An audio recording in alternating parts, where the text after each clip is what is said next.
Cabdikariin Axmed Mooge oo caan ku ah ololaha ciribtirka qabyaaladda ayaa waxa uu shaaca ka qaaday inuu u sharaxan yahay doorashada golaha deegaanka ee caasimadda Hargeysa.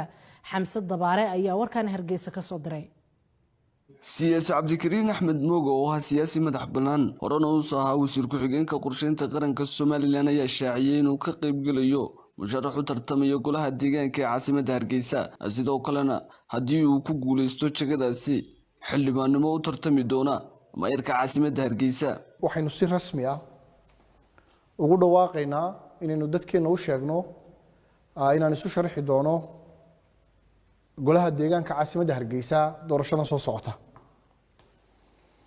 waxa hubaala inaan halkan ka xaqiijiyo in doorashadaydu ama musharaxnimadaydu ay u taagan tahay midnimo aan doonayo inaan dadka reer Hargeysa dantooda ku mideeyo,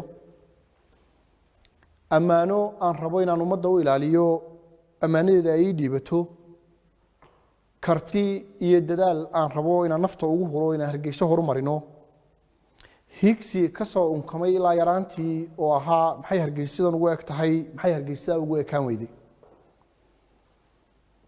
waxaan u soo joogay noloshayda oo dhan Hargeysaan soo joogay, Hargeysaan ku koray, ku dhaqday.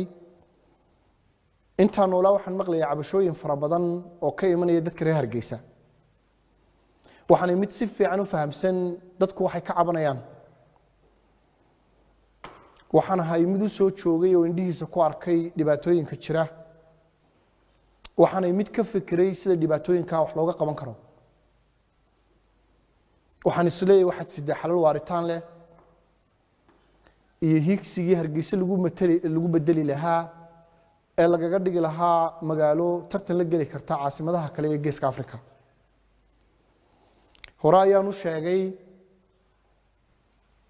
Soomaaliya oo dhammi mustaqbalka waxay isugu iman doontaa magaalada horumarta ee bilicsan ee martida soo dhaweysa ee kuwa maal gashanaya soo dhaweysa.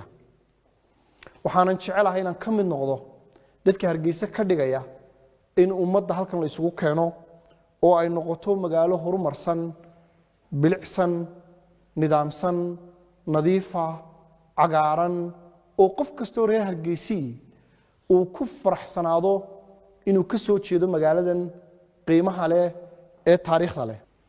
reer Hargeysa laba isku heli maayaan inay cawdaan iyo in maalinta doorashadu timaado ay qabiil ku codayaan. sheegana waxaan Ilaahay u weydiinayaa inay midnimo iyo isjacayl iyo reer Hargeysanimadu ka weynaato qolada iyo qabiilka. magaalada Hargeysa waa caasimad weeye, waa caasimad ummadda Soomaaliland oo dhan ay wada leedahay.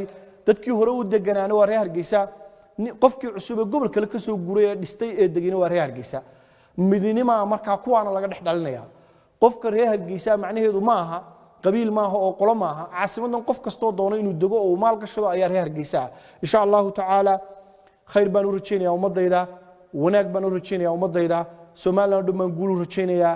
insha Allah taala waxaan Ilaahay ka baryayaa in doorashada soo socota ay noqoto mid ka duwan doorashooyinkii hore, mid aan qabiil ugu galin, mid su'aalaha adag la isweydiiyo, mid qof kasta oo ummadda hor yimaada la sharabo oo markaas imtixaan la geliyo dabeetana qofka ugu mudan uu soo baxo. Xamse Dabaare, RTN TV, Hargeysa.